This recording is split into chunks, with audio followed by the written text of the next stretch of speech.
Ya, estimados. Vamos a empezar entonces. Así es que la otra semana hay receso a los profes, ¿cierto? Sí, ¿Sí? profe. Hola, ¿Sí? buenas ¿Cómo tardes. está? ¿Cómo está Tomás? ¿Está Tomás? ¿Y usted? Muy bien, aquí estamos, chicos. Está Tomás, la Tamara, Matías Rosales, Valeria y Tomás Irigoyen. Ya, vamos a empezar, mis estimados. Entonces, mira, lo prometido es deuda. Yo hace un tiempo atrás les dije que a mí me interesaba mucho en este ramo, que no lo tenía en la malla yo, ¿no es cierto? Pero ahora lo quiero mostrar, sobre todo la importancia que tiene. Entonces esta es una presentación adicional, que es acerca del cambio climático. ¿Mm? ¿Se ve la pantalla, chicos? Sí, Ya, vamos a empezar entonces. ¿Ya? Eh, Valeria, ¿hola Valeria? Sí, profesor. Valeria, ¿tú has escuchado hablar de este tema del cambio climático? Claro que sí. A ver, dime un párrafo nomás. ¿Qué piensas tú que es eso? Cambio climático. Sí, A ver, hay como dos líneas. Una que dice que el cambio climático es como algo natural que se da por una como movimiento de los polos en la Tierra y que por ya, eso zonas más cálidas están pasando a ser más frías y todo eso. Y hay ya, otra que dice que por culpa de la contaminación ya, humana que dañan ya, la capa de ozono y se retiene el calor en el planeta. ya. Eso. Sí, por ahí anda. ¿Ya? Sí, está bien lo que me estás diciendo. Y Tamara, ¿tú tienes alguna idea de esto? Tamara. Sí, o Ah, sea, creo lo mismo que dijo mi compañera, ya, que una es por los desastres, algo natural, y lo otro es porque ya el planeta en sí no da para más. ya.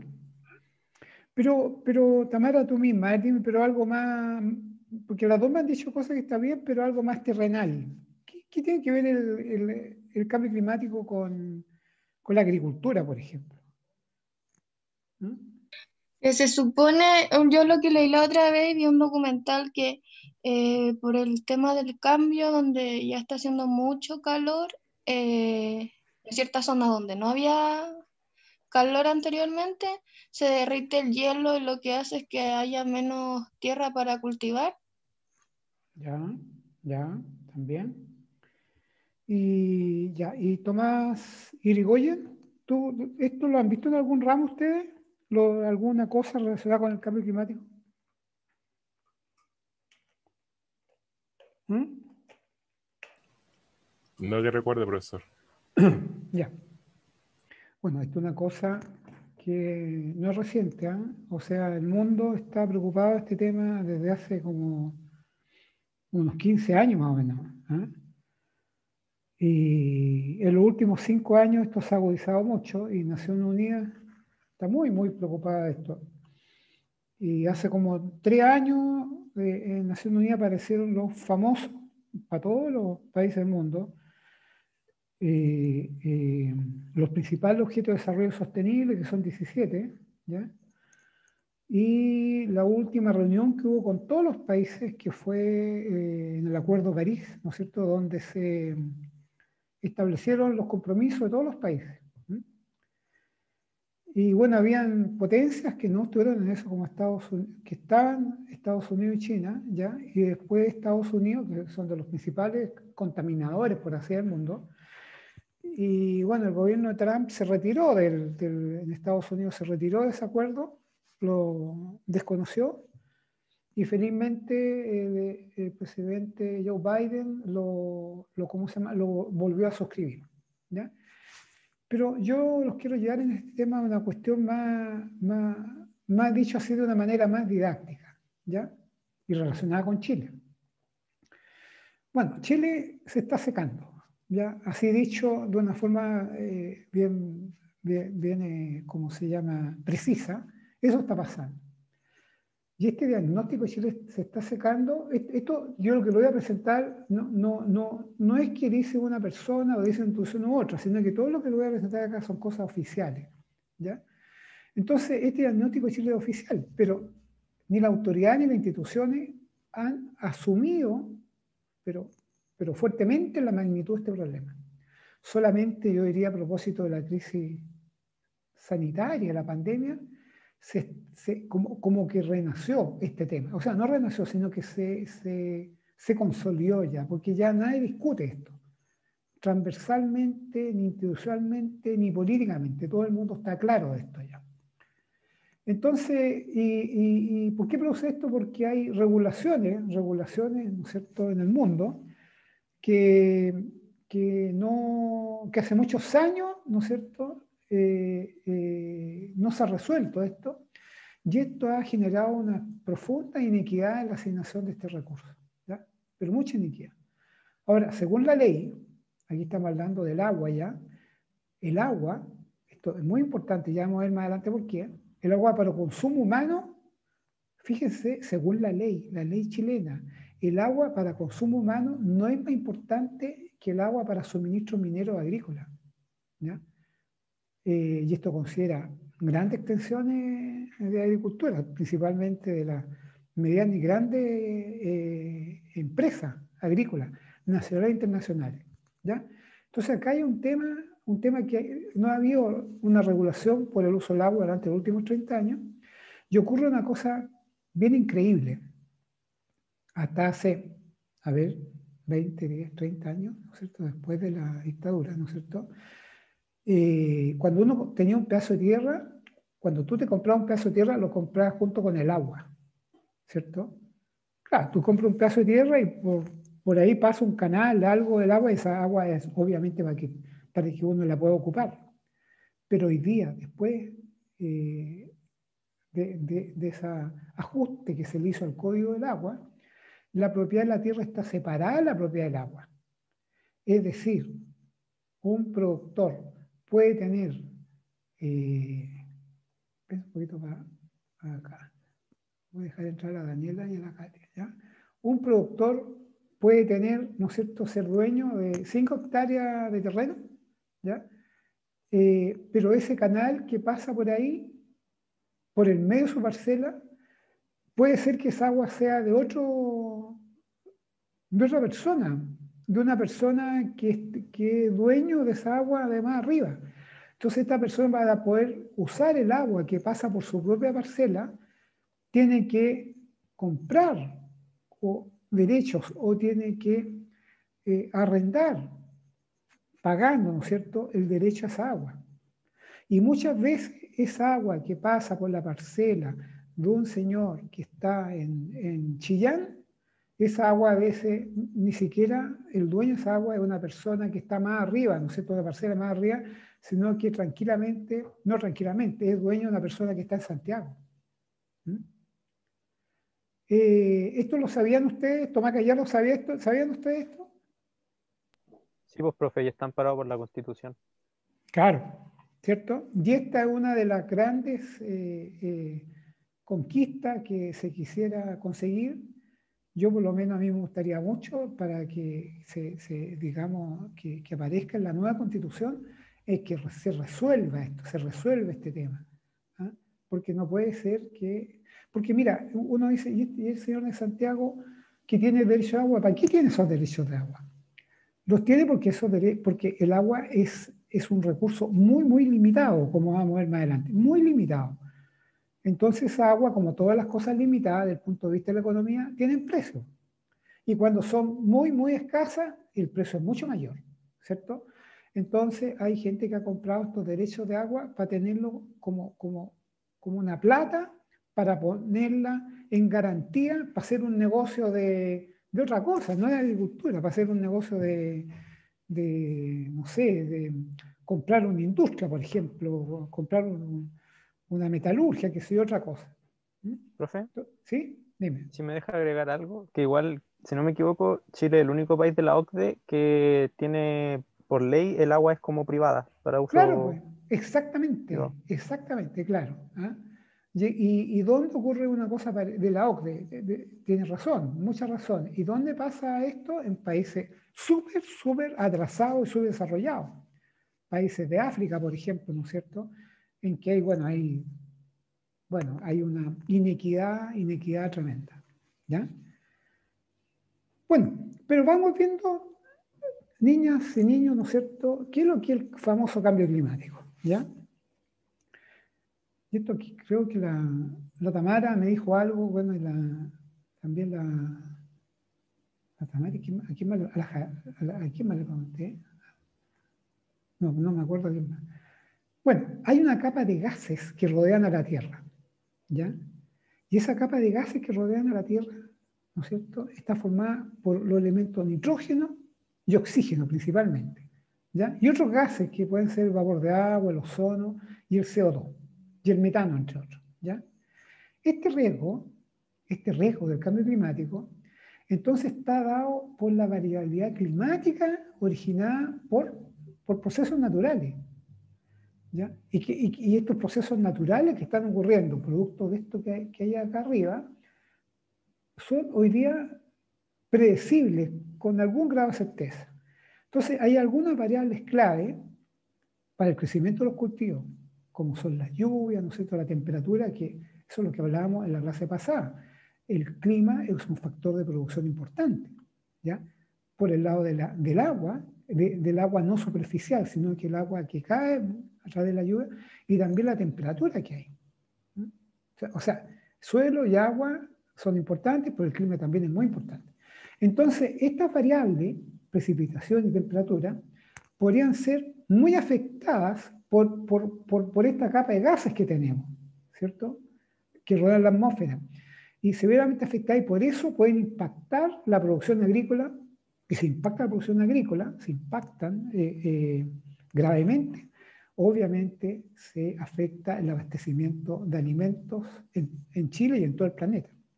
Este es el serio problema que hay hoy día, en un mundo que cada día hay más pobres, en un mundo que cada día es más inequitativo, ¿cierto?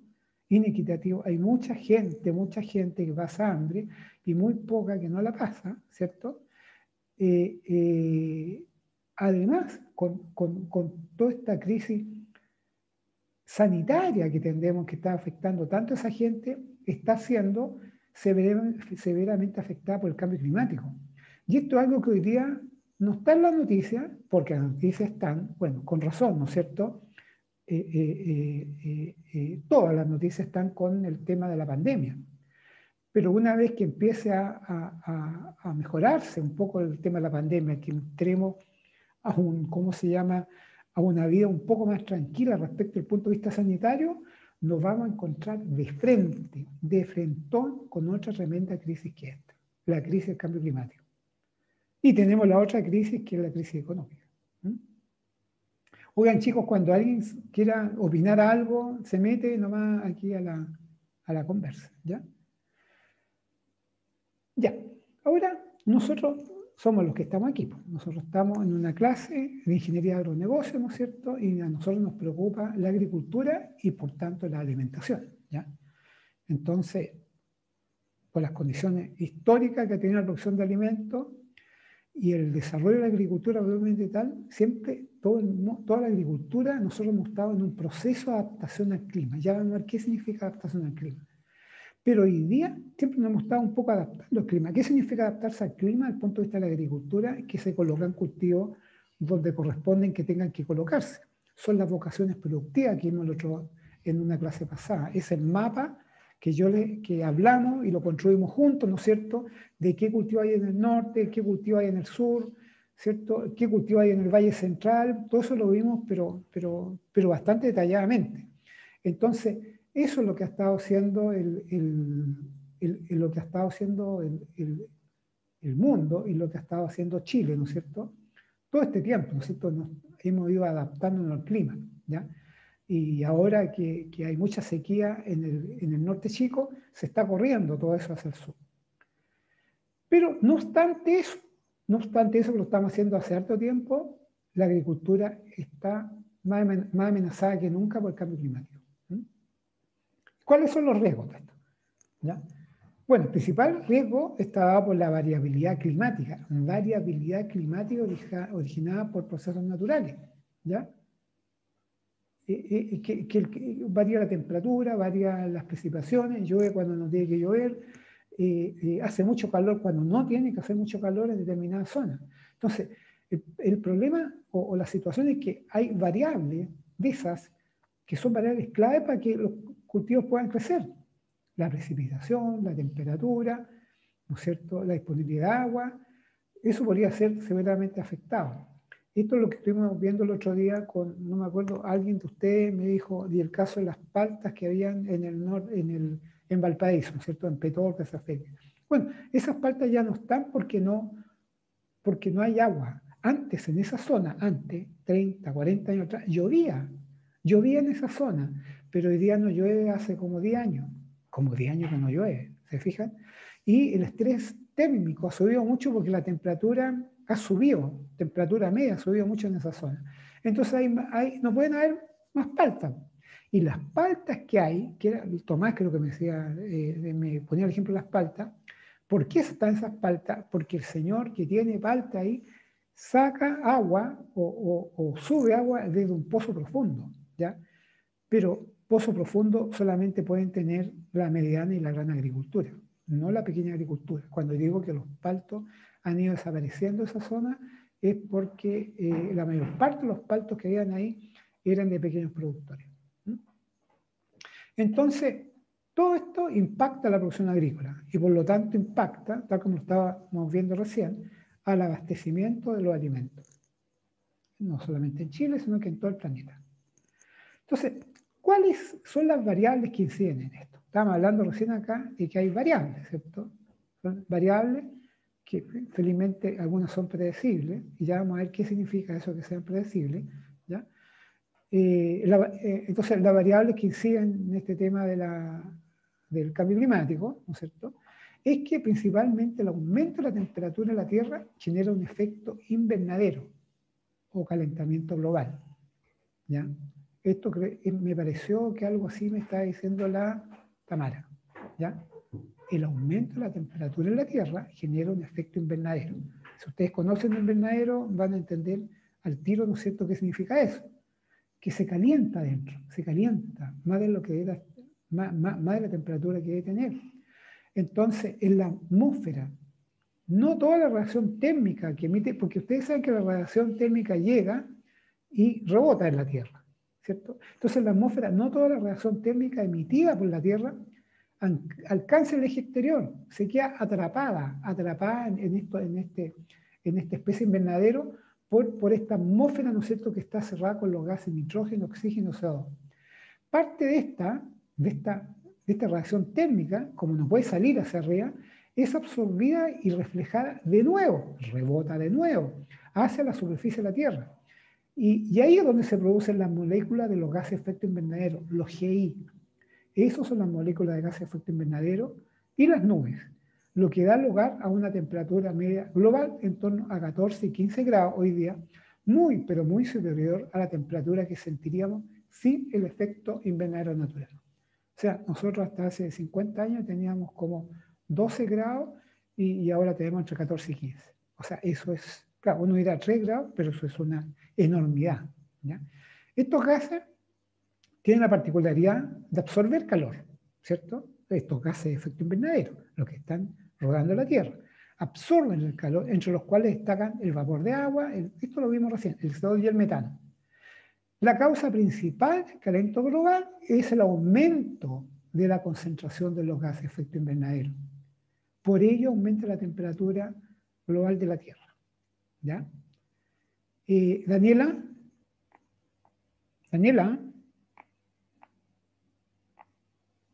No, está la Daniela. Katia. ¿Sí? ¿Estás siguiendo la clase? Sí, profe. Ya, ¿y qué opinas de esto que estoy hablando yo? ¿Lo sabías? Sí, lo sabía. Es que es un tema que yo creo que en el último tiempo se ha tocado harto, porque afecta más allá de la agricultura, como la forma de vida de la gente. Entonces, ya hace un tiempo se están tomando medidas, entre comillas, para, no sé si revertir, pero ya no continuar con esta contaminación o con este efecto de calentamiento global que se está produciendo. Eso. Ya. Y Matías, ¿está Matías por ahí? ¿Cuál Matías, profe? El Matías, ¿están los dos Matías? Matías Rosales, le pregunto a Matías Rosales. Sí, yo. Ya. Ya. Ya, ¿por qué? ¿Tú qué me puedes decir de esto? Escucha, yo opino lo mismo que mis compañeros, la verdad, profe. Es como que, o sea, yo creo que los países de verdad tampoco no están tomando medidas como tan como precisas y tampoco están pensando en todas las consecuencias que podría conllevar esto. Claro, claro. Ahora, Por esto ejemplo, no. Dime ah, nomás, perdón, te escucho, es que te escucho. hace un tiempo leí un artículo que decía como de un experto, un virólogo, que decía hablaba sobre el descongelamiento de los hielos en la Antártica, en el Polo Claro, Sur.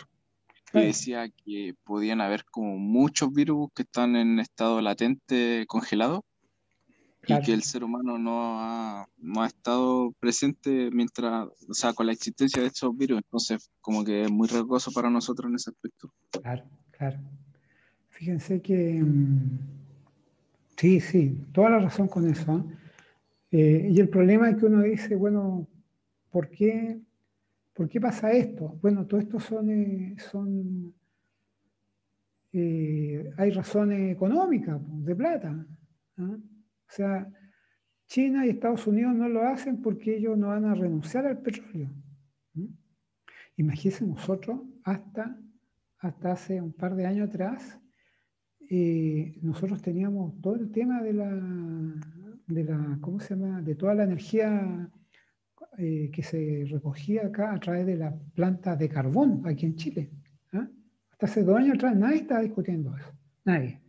¿Viste? Felizmente hoy día ya hay casi transversalmente, todo el mundo está consciente de que eso hay que cambiarlo, que hay que ir eliminando estas fuentes de energía, como el carbón, e irlas sustituyendo, ¿ya? Bueno, parece ser que influyó un poco el estallido social y han influido otras cosas, pero hoy día ya, felizmente, transversalmente se está hablando de eso. Ahora, el problema es que estas decisiones y esto que está pasando ahora, para muchos quizás es muy tarde, ¿ya? Ojalá que no sea tan tarde, pero hay que arremangarse, como dice, y esto es una tarea no solamente del Estado, de los políticos, es una tarea de todos, ¿no es cierto? Que tenemos que tratar que esto no siga ocurriendo, porque estamos hipotecando la vida, ¿no es cierto? Quizás no tanto usted, pero de los hijos que ustedes van a tener o de los nietos. Sería un mundo muy, muy complicado si no se empiezan a tomar medidas sobre esto. ¿Ya? ¿Mm? Ahora, entre paréntesis, yo voy a comentar una cosa, esto de que por qué llueve cuando no tiene que llover? ¿Por qué hay un año que llueve mucho y otro que no llueve nada?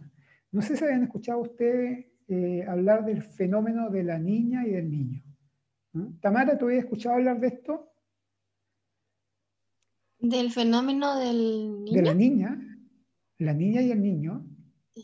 ¿Esos no son como huracanes, tornados? No, Son... no, no, no, no. No, Ay, casi. es cuando ¿cómo se llama? Se intensifican ciertos procesos. La lluvia en un año determinado. Normalmente, mira, la niña es un fenómeno climático, que corresponde a la fase fría del ciclo natural conocido como el Niño, que es la oscilación sur, que se produce por el enfriamiento de la temperatura en el océano, en la parte central y en el Pacífico ecuatorial. Entonces lo que pasa es que cuando estamos en la fase del Niño, que cada fase dura como un año, ¿eh? Que tiene mucho que ver con el clima que va a haber. Primero está la niña y después está el niño. Entonces, hoy día estamos con la niña. Entonces, cuando se está sobre la media de esta temperatura, ¿no es cierto? que hay en esta parte del mundo que están en el Pacífico ecuatorial, ¿no es cierto? Allí se produce, ¿no es cierto? Cuando se está sobre la media estamos con el fenómeno del Niño, ¿ya? Y cuando está más frío respecto a la media, se está más en el fenómeno de la Niña. O sea, ¿qué significa esto? Que cuando está más frío, ¿cierto? Esto tiene una incidencia directa en la intensidad de las lluvias, por así decirlo. Cuando estamos en el fenómeno de la Niña, normalmente es un año de sequía. Y cuando se está en el fenómeno del Niño, se está en un año en que aumentan mucho las temperaturas. Bueno, hoy día, ¿qué está pasando? Se supone que estamos en la Niña y que la Niña iba a durar como hasta diciembre, creo. Bueno, eso cambió porque la Niña se está acabando ya. ¿Ah? La Niña. Tendríamos que entrar a la fase Niño, o sea, tendría que llover, pero estamos en una interfase donde estamos entre niño y niña. Bueno, esta es una cuestión que es un poco más compleja, pero yo se las quería nombrar para que se escuchan por ahí de esto, de lo que se trata más o menos. Ya, pero vamos nosotros a nuestro tema, a la agricultura. ¿Qué tiene que ver con esto, con la agricultura? La actividad agropecuaria, ¿por qué? Porque aquí, ¿quiénes son los que aportan a la gases de efecto invernadero? No son solamente la industria, no son solamente las micro. No es solamente, ni la minería. La agricultura, fíjense ustedes, que aporta con el 13% de emisiones de gases con efecto invernadero. Considerada como la principal contribuyente en aumentar las concentraciones de metano, ¿ya? Metano, porque ustedes saben que tiene que ver el gas carbónico, el CO2, pero también el metano. Pero el metano es un compuesto químico, ¿ya?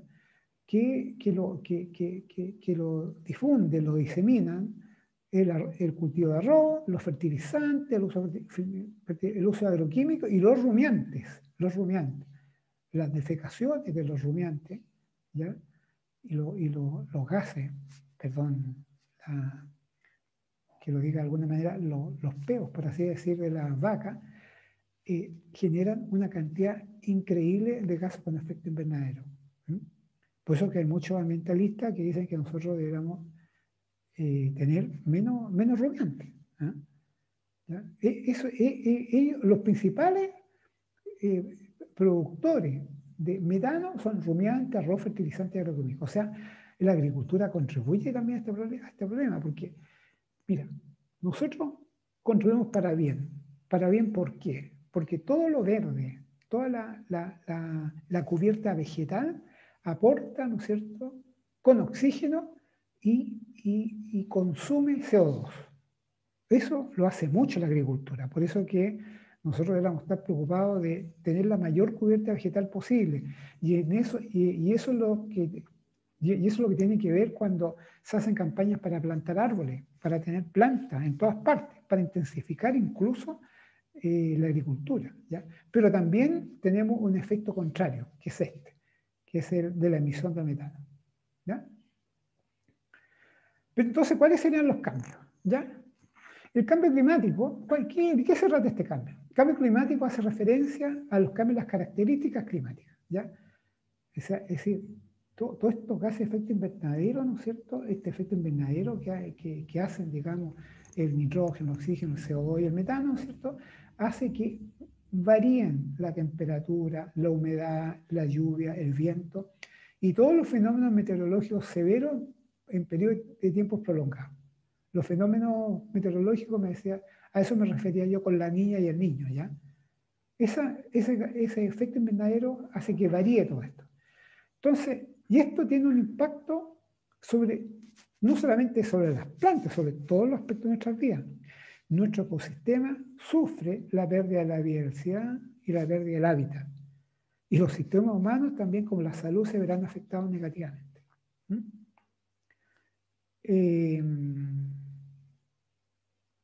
¿Daniela? ¿Llegó Daniela? No. ¿Y la Katia está? Sí, profe. Pues, ¿qué opinas de esto que estoy hablando? ¿Estás de acuerdo? ¿No? ¿Lo sabías? ¿No lo sabías?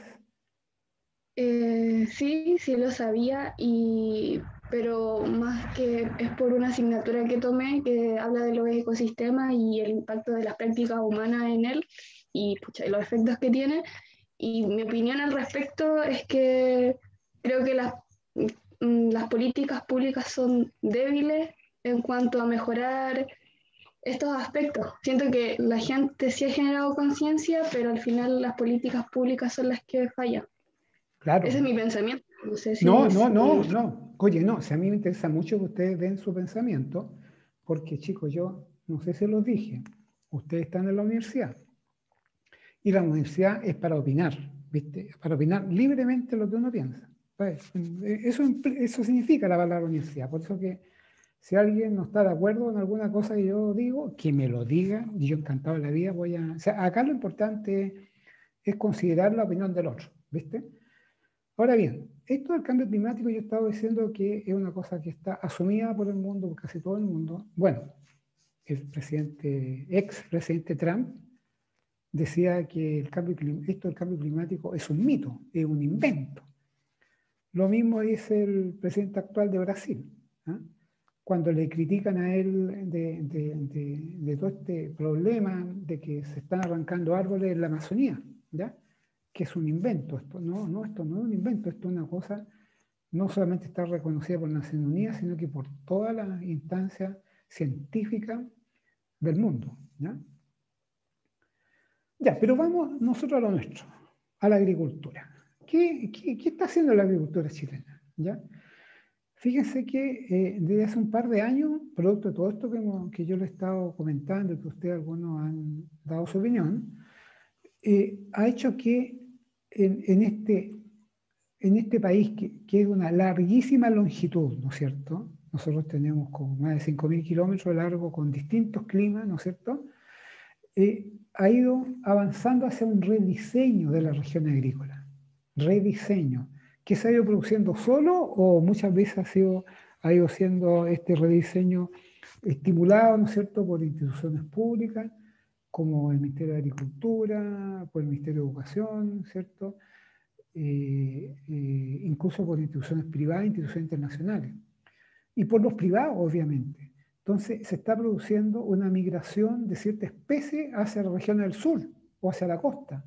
Veíamos que el problema de norte a sur es que el desierto viene avanzando. Hasta hace 100 años atrás el desierto estaba, ¿no es cierto?, hasta Antofagasta. Hace, no sé, 70 años estaba en Atacama. Bueno, y ahora está prácticamente en Coquimbo, el desierto. Entonces, todas esas especies que estaban allá han tenido que migrar al sur, por razón económica, desde luego, porque la agricultura no solamente se hace para autoconsumo, sino que se hace también para generar excedentes. Entonces, lo otro también que se ha ido produciendo acá son importantes cambios tecnológicos en los sistemas de riego, de alta eficiencia.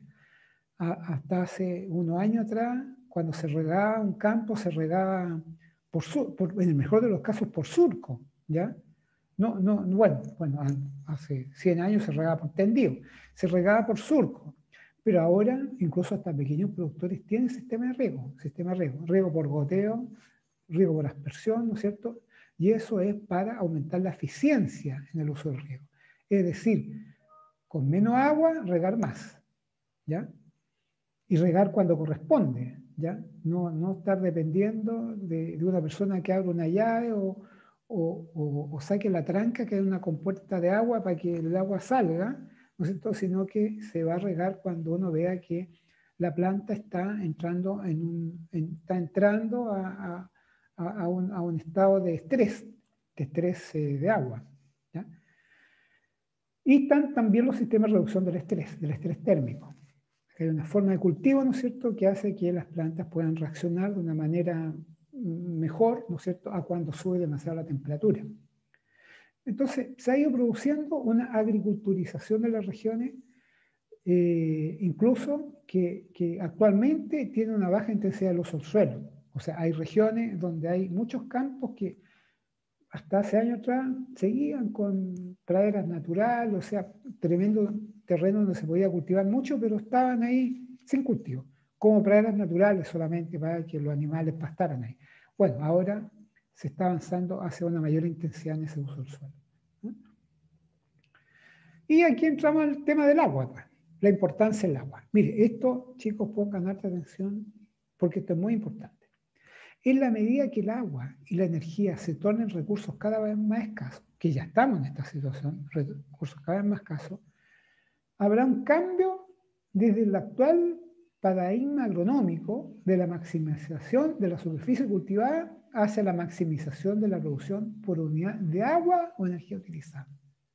Esta es una frase espectacular que la dijo Fernando Santibáñez, que es un especialista chileno de la Universidad de Chile, especialista en el tema climático. ¿Alguien me puede decir, alguno de los chicos me puede decir, qué significa esto? El paradigma agronómico. Hasta ahora es maximizar la producción por unidad de superficie, vamos a pasar a una maximización de la producción agrícola por unidad de agua. ¿Alguien me puede decir qué significará eso? Que con la menor cantidad de agua posible generar lo máximo en una producción. Ya, bien, bien, ¿no? Es un punto bien. Pero hay otro, está bien lo que dices tú. Pero eso que me acabas de decir tú es la eficiencia en el uso del agua. ¿Hay alguna otra opinión, chicos? Ya. Paradigma, ustedes saben que significa modelo, de actual modelo agronómico, ¿no es cierto? Y hasta hace poco se decía que para producir uno tiene que tener un buen suelo. Y con eso basta, ¿no es cierto? El recurso más importante, esta cuestión es histórica y ha pasado en todo el mundo, ¿no es cierto? Que si tú tienes un buen suelo, vas a tener una buena agricultura. Tienes 10 hectáreas de suelo, es mucho mejor que tener 1 hectárea de suelo. Pero hoy día estamos pasando, a causa de la importancia del agua, a que ahora más importante que la tierra que tú tienes, es importante la cantidad de agua a la que tienes acceso. Es decir, podría darse que un campo con 2 hectáreas regadas de riego es muchísimo más, tú puedes conseguir una producción mucho mayor que 20 hectáreas no con riego no muy bueno. ¿Se entiende? Tomás Irigoyen, ¿se entiende esto?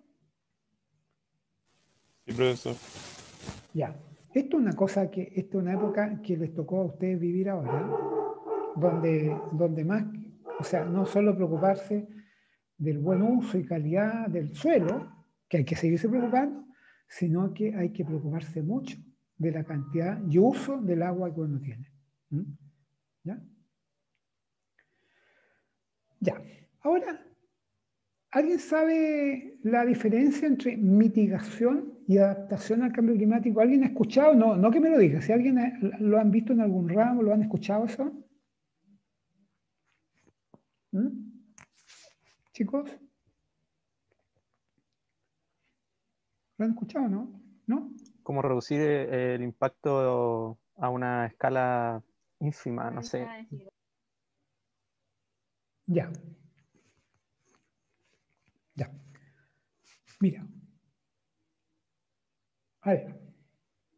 Mira, no me lean todo lo que está abajo. Acá no tuve tiempo para ir haciéndolo con animación esto. Bueno, mira, desde siempre todo el esfuerzo, mira, fijémonos en esto, niñas y niños. Todo el esfuerzo respecto al cambio climático se han hecho en limitar las emisiones de CO2. Entonces, todas las medidas que tomamos nosotros, bueno, esta cosa de que anden menos autos, ¿no es cierto? Que la industria emita menos CO2, de que no hayan, o sea, estufa leña, digamos,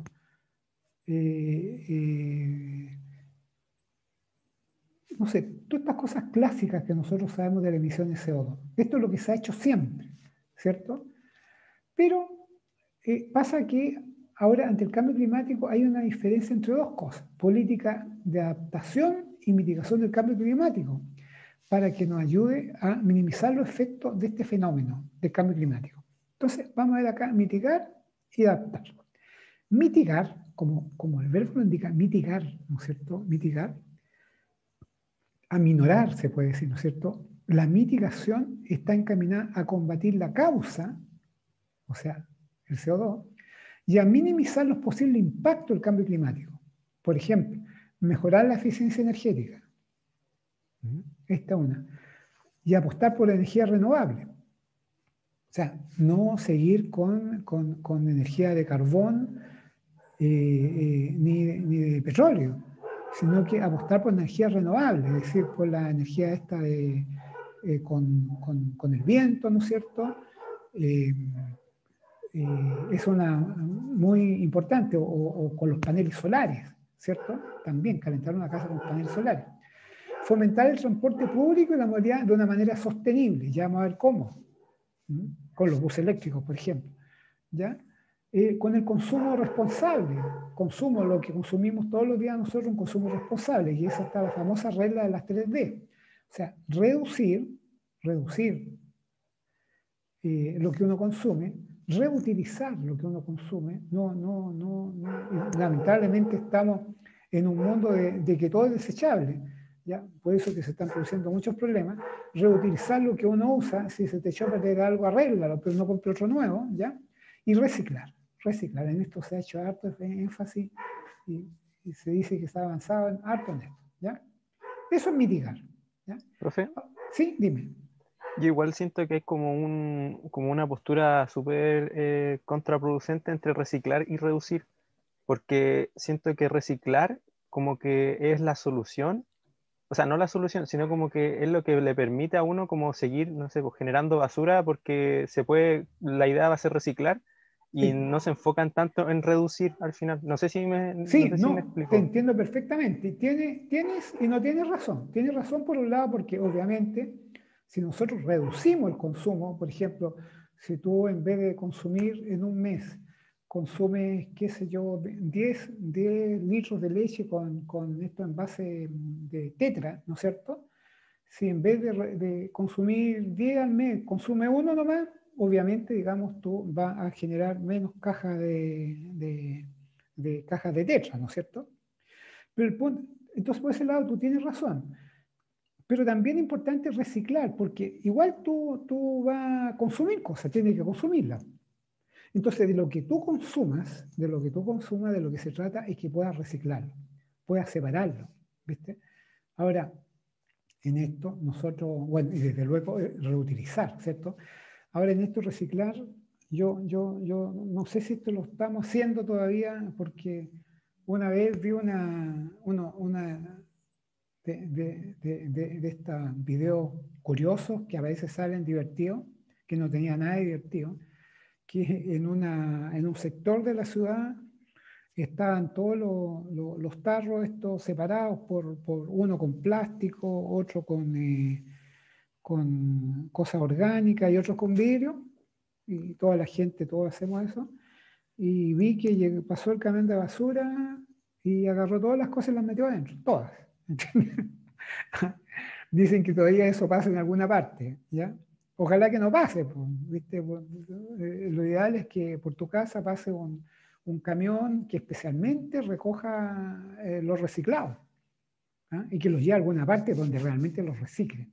Entonces, mira, aquí hay que ver la parte, lo lleno del vaso, lo positivo. Por lo menos ya sabemos de qué se trata esto, ¿entendés? Yo estoy seguro que a vuestros mamás y papás, que a lo mejor son bastante jóvenes, yo creo que ellos cuando eran chicos, yo creo que esto, nadie tenía idea de esto. ¿Ven? Y lo que pasa es que acá nosotros en Chile ya somos 18 millones de personas ya. ¿Ya?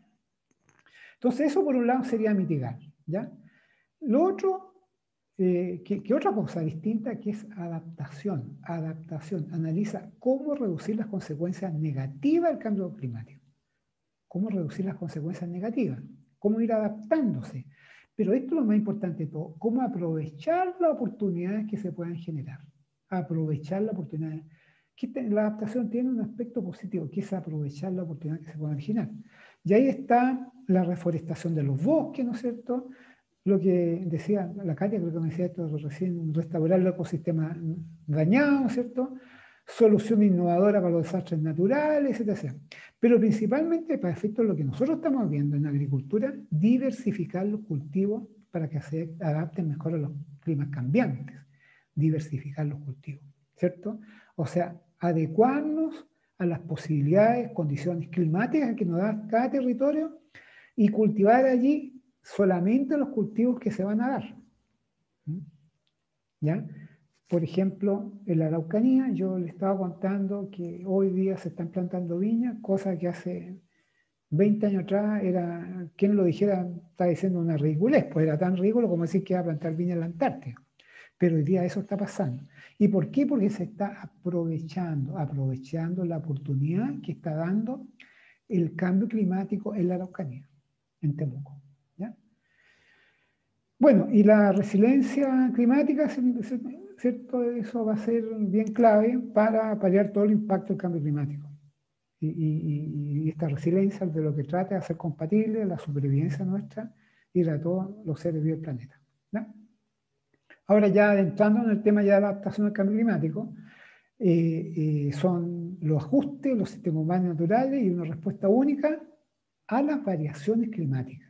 La adaptación es una respuesta a las variaciones climáticas proyectadas o reales, ¿ya? Para minorar el daño, aprovechar los aspectos beneficiosos, que era lo que estaba diciendo recién.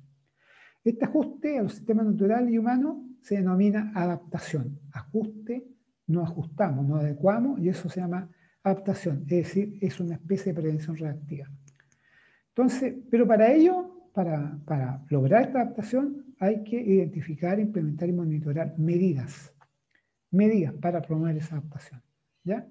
¿Y cuáles son las medidas? Por ejemplo, la supervisión y evaluación de medidas de adaptación nos ayudan a proporcionar información para velar que las actividades de adaptación sean apropiadas y eficaces. Y de ser necesario, se retroalimenten en los procesos permanentes. Con esta medida se busca ser eficiente en el uso de los recursos, por ejemplo, ser eficiente en el uso del agua, ser eficiente en el uso de la energía. ¿Ya? Esta cosa de que, no sé si ustedes lo hacen ya, pero a lo mejor lo que les reclama su mamá o su papá en especial, ¿no es cierto? Oye, dejaste la luz encendida del baño, oye, dejaste corriendo a la llave del agua, oye, ¿cómo es posible que te estés bañando a media hora, con la ducha a media hora? Eso, ser eficiente en el uso de los recursos. ¿Ah? Yo aquí les voy a comentar una cosa que la hago desde chico, en la ducha, ¿cierto? Yo echo a correr el agua, me mojo, corto la ducha, la corto, después me jabono, pum, y después suelto el agua nueva. Son pequeñas cosas, de viejo a lo mejor, pero pequeñas cosas que sirven. Y el tema no es no gastar agua para pagar menos, no, el tema no es gastar menos agua porque hay poca agua. Y generando sistemas productivos, menor consumo de agua, menor consumo de energía, ¿ya? Y reducción de agroquímicos. Esto tiene mucho que ver con la agricultura, obviamente. El ser eficiente involucra que los sistemas productivos tienen que contar, bueno, esto a lo mejor ya lo han visto ustedes en algún ramo, ¿no es cierto?, con una menor huella de carbono, para el tema de la huella de carbono y la huella del agua también, con menor huella del agua. ¿Ya? La huella del agua tiene más que ver con la adaptación. Ya, las medidas propiamente tal tienen que ser flexibles, esto es adaptarse a las condiciones climáticas variables y significa, todo eso es para tener un sistema productivo más biodiverso. Sustentable desde la perspectiva de la gestión de los suelos, lo que significa respetando las restricciones del suelo, o sea, no se puede plantar, no hay que cultivar donde no se puede plantar, ¿cierto? Y no excediendo los potenciales productivos, con el objetivo de minimizar o neutralizar procesos erosivos. Hay gente que, como el arroz, es un cultivo que es rentable, la gente se la ingenia, ¿no es cierto?, en Linares, en Parral, para tener arroz hace no sé cuántos años. Y eso afecta mucho al medio ambiente. ¿Eh? ¿Y todo esto para qué es? Mejorar la competitividad de la agricultura, ¿no es cierto? Entonces lo que se opina, se busca es aumentar, apoyar la inversión productiva para mejorar la adaptación al efecto del cambio climático. Ya. Ya, chicos. A ver, antes de terminar, ¿cómo se imaginan ustedes? A ver, estamos en el año 2021, en el 2030. ¿En esta cosa cambiará todo esto? ¿Qué creen? ¿Mejorará? ¿Empeorará? ¿Vamos a seguir igual? Valeria, ¿qué opinas de esto? Valeria. Yo creo que, bueno, como todos sabemos, el cambio climático es algo que yo creo que Para el 2030 debería avanzar el cambio climático. Una, porque si es un tema natural, va a continuar, y si es culpa del humano, son muy pocas las acciones que se están tomando para Ya, disminuirlo. claro. Muy bien, muy bien. ¿Viste? Ustedes jóvenes tienen un papel fundamental en esto. ¿Alguna otra opinión sobre cómo se imaginan que vamos a estar en el 2030? Profe, Yo ¿Sí? quiero agregar algo a lo que dijo la Vale, que se supone que las medidas todas van a largo plazo. Para el Claro. 2050 se tienen que tener veintitanto, 30% de, no sé, menos de carbono o Ujú. cosas así, que todos lo ¿Ya? tienen a largo plazo. Sí. Bien también. También. ¿Quién más quería dar una opinión sobre eso? ¿Cómo vamos a estar en el 2030? yo, profe, lo que pasa es que quería decir que igual la agricultura siempre tiende como a la desertificación Sí, porque erosiona mucho los pisos, entonces, o sea, los suelos, perdón. Josué. Entonces, al final, no es que como que el desierto se vaya, o sea, lo que yo pienso no es que el desierto se vaya como expandiendo, sino que el desierto se va moviendo hacia donde se va moviendo la agricultura. Entonces, y es justamente por pocas medidas sustentables que se han establecido, porque al Mm. final siempre los productores agrícolas como que llenan la capacidad sustentadora del sistema, lo que al final provoca que se vaya secando todo Sí, y no hayan como más recursos, o sea, no se puedan explotar más recursos finalmente. sí. Entonces, y si lo relacionamos como con las medidas que se han estado, o las acciones que se han estado llevando a cabo, creo que igual todavía no se ven como situaciones positivas para el futuro, porque la mentalidad todavía de las personas que quieren como explotar áreas agrícolas siempre va a estar en son de maximizar como las ganancias, la utilidad y la producción. Y eso a costa de secar un ecosistema. Entonces, Sí, todavía como que no hay una conciencia por parte de, bueno, que eso es como generacional también, po. claro. Entonces, quizá ahora como con las generaciones actuales que están saliendo al rubro, llevan como otro tipo de mentalidad. Sí, Pero los que están aún todavía no se percatan o no se dan cuenta o creen que el cambio climático es un mito. sí. Mira, muy de acuerdo contigo, muy de acuerdo. Claramente hay un problema acá de sobreutilización del recurso suelo y sobreutilización del recurso agua. Claramente. Y hay una sobreutilización, ¿por qué? Porque por razón económica, porque hay un cultivo que está bien, ¿no es cierto? Y que tú quieres seguir teniendo esa rentabilidad sin pensar en cambiar a otro cultivo, ni sin pensar en el entorno, ni en la sustentabilidad del ecosistema. La gente sigue haciendo eso por plata, y de alguna manera un suelo tú lo arreglas con plata, pues lo arreglas colocándole, ¿cómo se llama? Fertilizante, agroquímico, mejora la estructura del suelo, muchas cosas, pero en definitiva tú estás afectando la sustentabilidad del entorno. Sí, tiene razón en eso, pero también es cierto, y esto es una realidad, esto es una cuestión absolutamente comprobada, ¿no es cierto?, que los gases con efecto invernadero están afectando al ecosistema. Pero una tremenda realidad. O sea, no es solamente la sobreutilización de los recursos, sino que acá, producto de todos los procesos de combustión que hay, ¿no es cierto?, del uso del petróleo, de todo eso, hasta el uso excesivo de los desodorantes, ¿no es cierto? Todo eso contribuye a generar estos gases con efecto invernadero. Mira, yo le voy a mostrar una cosa ahora que no es un sueño mío, sino que es una postura del Foro Económico Mundial, que tiene que ver con la OCDE, ¿no es cierto? Que cómo nos imaginamos el 2030. Recién tú decías que estamos hablando de 2050, sí, pero ahí no estamos refiriendo a una cuestión mayor, sino que 2030. Mira, en cuanto a la movilidad, la mayoría de los viajes 2030, ya, mira, son 9 años más y el mundo avanza a una velocidad vertiginosa. La mayoría de los viajes van a ser en tren. Esto no está hablando de Chile, está hablando del mundo, ¿ya? Y de auto eléctrico, que ya los autos eléctricos ya están apareciendo, estamos hablando de 9 años más, y de autos eléctricos compartidos. Ya esperemos que ustedes, ¿no es cierto?, ya cuando tengan 30 años y un poco más de 30, ¿no es cierto?, ya tengan en su cabecita esto de que no pueden salir solos, compartidos, y equipados con algoritmos que optimizarán la ruta para reducir el consumo, ¿ya? Y maximizar el número de pasajeros. En la ciudad se apostará por caminar, ya eso está pasando. Yo por lo menos hace tiempo ya que dejé el auto, o sea, bueno, uso el auto cuando hay que usarlo, ¿ya?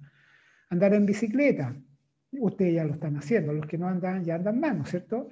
Y claro que es por el asunto de la pandemia, pero esto ha ido ayudando. Y utilizar transporte público para ahorrar tiempo, o sea, no sacar el auto para ir a la esquina. Y ganar en calidad de vida gracias a la reducción del ruido y los atascos. Ya.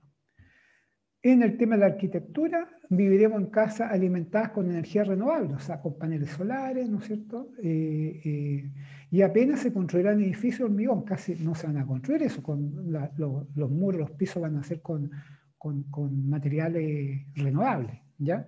En las calles habrá menos zona de estacionamiento, ya eso ya está pasando, y ya están apareciendo más huertos urbanos, parques y jardines. O sea, de los candidatos a concejales que hay en todas partes, ya todos los candidatos están diciendo que van a tener huerto urbano, ¿ya? Y respecto al consumo, se compartirán más bienes y servicios, se adquirirán menos bienes, tenemos que vivir con menos, ¿no es cierto? Y reutilizar más. Y reciclar casi todo. Los plásticos de un solo uso habrán desaparecido. Ya esperemos que todas esas bolsas que nos dan en todas partes ya desaparecieron, pero tienen que desaparecer muchas más.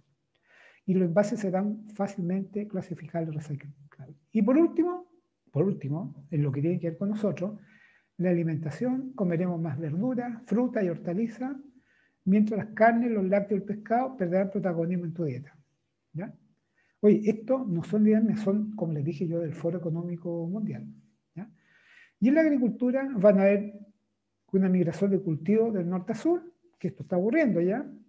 La disminución de la ganadería beneficiará a la reforestación y dejará suelo disponible para el cultivo de alimentos de consumo humano.